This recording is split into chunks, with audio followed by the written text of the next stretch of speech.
Today, we're going to talk about enrollment, budget, and staffing, and the landscape analysis of what's going on in Milwaukee and the Milwaukee area, and then zooming out to see if those trends are happening at a larger scale, both statewide and nationally.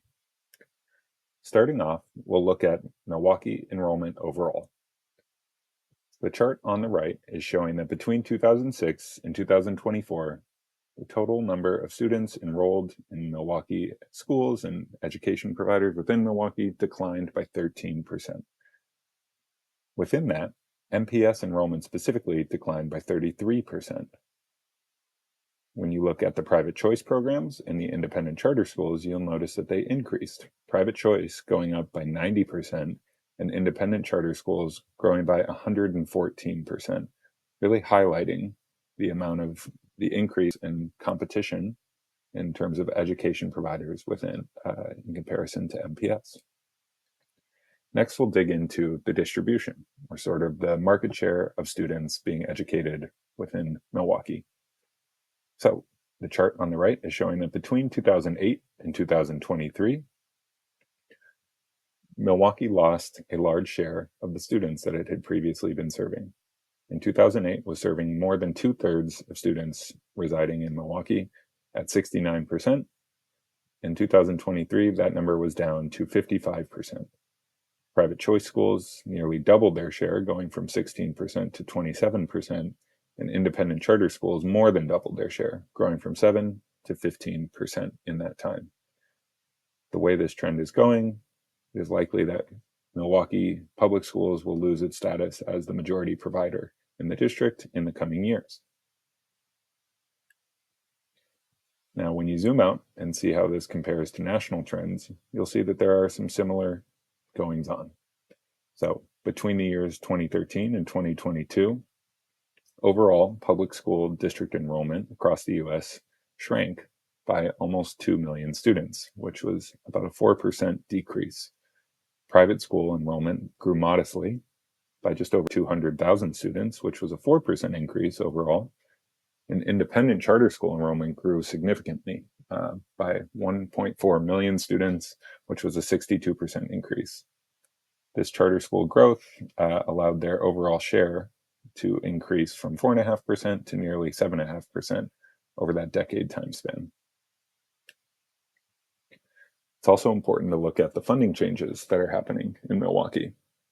There was a bill in 2023 that was passed that significantly increased the per pupil funding for private choice, aka voucher schools, as well as independent charter schools. It did have a modest increase for public school districts that were under the revenue limit, which did not include MPS, given their status with the revenue limit. This is not meant to be shown as a direct comparison. These are not the total amounts of per pupil funding for these providers, but the increases that happened as a result of that bill. What we mean to highlight here is the increase in competition that is likely to follow as the increase in funding that has been tied to each pupil in Milwaukee that would allow these programs to potentially expand and continue to accelerate the shift in enrollment, pulling more students away potentially from Milwaukee public schools.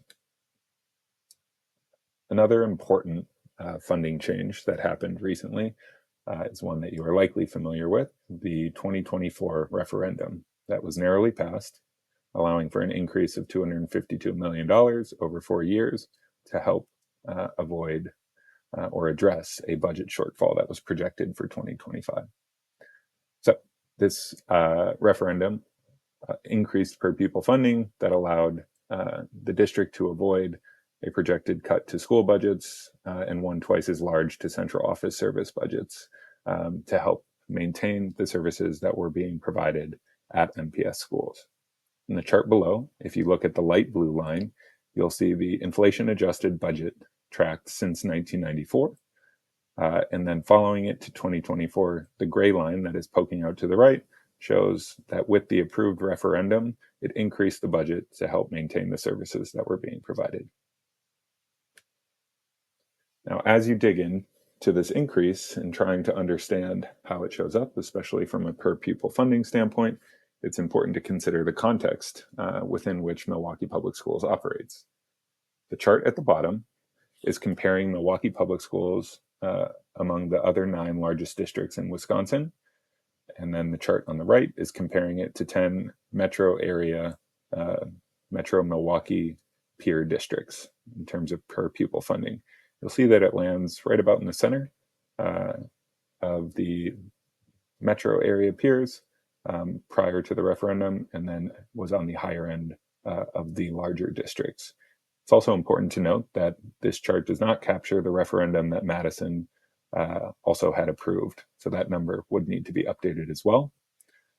But what we mean to highlight here is just the details within which highlight the differences in the student demographics and how that impacts or shows up in per pupil funding. So, considering MPS's student body demographics, they have the highest percentage of students with disabilities as of the time this chart was at 19.1%, which is the highest amongst all 20 districts that are listed on these charts. Beyond that, the status of economically disadvantaged students, MPS served the most by far, more than 20% higher than the next closest district amongst all the 20 that were listed here. And finally, MPS has the highest percentage of English learners among all its peers in the metro area, shown here at the time 14.5%. Now, this is important because higher needs students require a greater amount of resources to provide services to and to educate. And we'll dig into that a bit here, piece by piece. So starting out with economically disadvantaged students, it's important to note that Milwaukee has one of the highest child poverty rates among major US cities, large cities. And when you look at the service providers and education providers within the Milwaukee area, with the independent charter schools, the private choice schools, and MPS, you'll see that they all serve around 80% of students who are considered economically disadvantaged.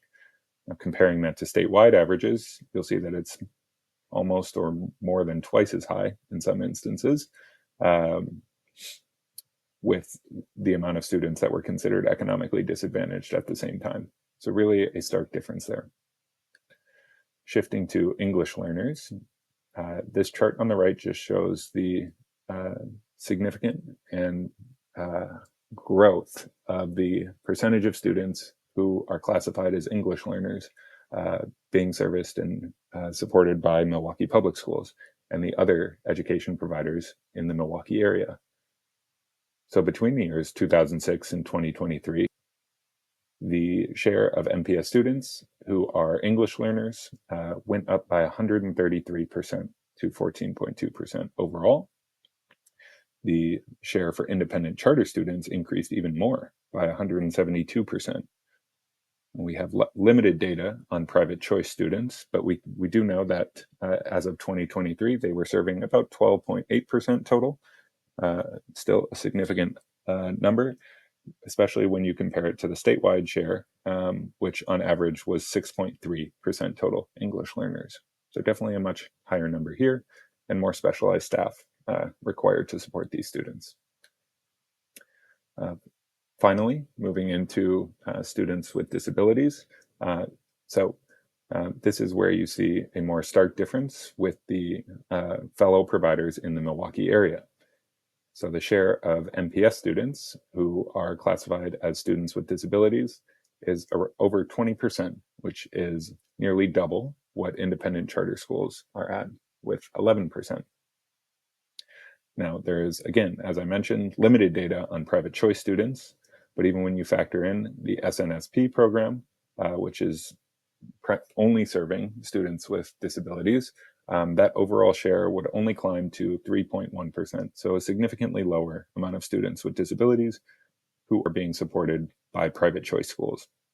And just for context, the statewide average in 2023 was around 15% of students with disabilities being supported by schools. Nationally, as we see how this compares, we see that there's a lot of sort of similar trends that are going on, where overall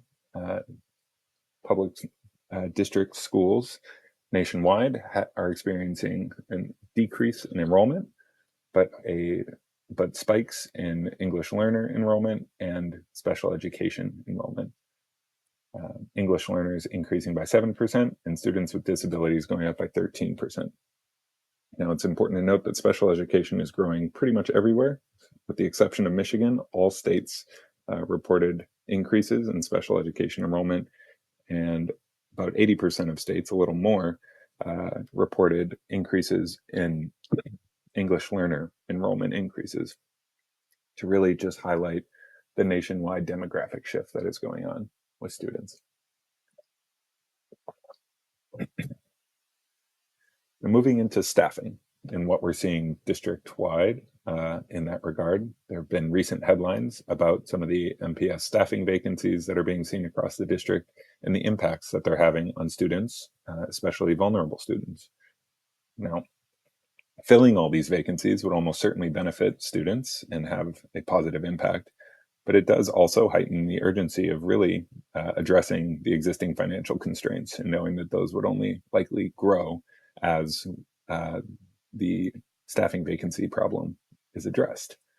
Now, where Milwaukee stands apart from its peers in the state, you'll see at the bottom, is the teacher per 100 student ratio, where Milwaukee Public Schools is at about 5.7 teachers per 100 students, and the next 6 largest districts have an average of 7.6. Zooming out to see how that reflects on a national scale, you'll see that it's more aligned with the state of Wisconsin, in that, there is declining enrollment happening, sure, but that staffing is actually growing, and overall staffing is growing by 20%. There are even a significant number of states who are serving fewer students, so have a declining enrollment, yet have growing staffing, just as student needs are increasing post-pandemic and the amount of services being provided by schools to students and families is increasing. Trying to balance the, providing those services and having the appropriate staff to support them with declining enrollment can be really challenging from a financial standpoint. It's also important to note that reducing staff can be a challenge, if there are limits to removing teaching positions while there are still students in classrooms. So having smaller, under-enrolled classes that still require teachers to teach them, creating some additional funding challenges. So again, going back to the last slide, just really highlighting that, staffing doesn't seem to be the challenge from a financial standpoint of Milwaukee. So, given that there is a need for more staff, which does contrast with what is being seen nationally, one could sort of interpret from this chart. Now, digging in a little bit further to some of the other financial challenges that exist, it's important to understand the special education funding gap that exists in the state of Wisconsin. So the way that this showed up in 2019-2020, which is the last year where there is complete data available to evaluate it, MPS had about $155 million in unfunded special education costs, which really, created a financial challenge for the district, and that is following the state and federal reimbursement amounts. It's important to note that the state superintendent in Wisconsin is actually calling for the state's reimbursement rate to increase, which has gotten higher since 2019-2020 and is now just under 1/3. But the call from the state superintendent was to increase it to at least 60% to really try to provide more support to districts. What you're seeing in the top right is that top bar is the total special education costs after federal funds. So after those $24.3 million in federal funds was applied, those are the remaining costs that were left for Milwaukee Public Schools. The bar below that is the $45.5 million provided by the state to help cover those costs, leaving that $155 million gap. Now, lastly, there is that yellow bar, which would be the amount that the state would have provided if it were providing reimbursement at that 60% mark that the state superintendent is calling for, which would have provided over $70 million in additional funding support for. So also, if you click on the link using the PDF copy of the presentation showing the Education Law Center source, you can find an interactive tool that allows you to modify the reimbursement rate and see how different rates would provide higher or lower levels of funding from the state. Last but not least, it's worth noting that federally, special education funding has been flat for many years, hovering around the 15% mark, with the exception of some doubled funding that came after the Great Recession in 2008. And it's really not reached its original commitment from the IDEA Act of around 40% that was laid out.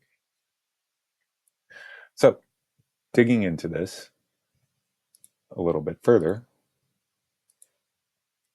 and how this impacts Milwaukee, it's important to note the difference in unfunded sped costs and how they show up for different districts. So what you're seeing on the right here, the bar for Milwaukee in the chart on the right, and the bar to the left, that $2,072 is the per pupil average.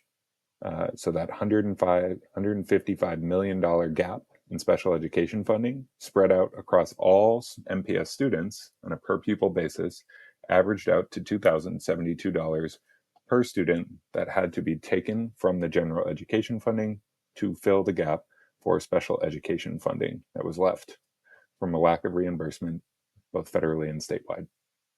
And this impacts different districts differently.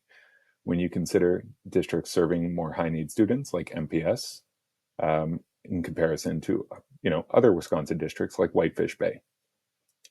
So MPS had to use $2,072 of its general education fund to cover that $155 million gap, while Whitefish Bay, which serves only 2% of its student population that are low income and 11% receiving special education services, only had to use $1,100 from each per pupil funding to cover the gap, meaning that they ended up with about $1,250 more per pupil than MPS at the end of the day.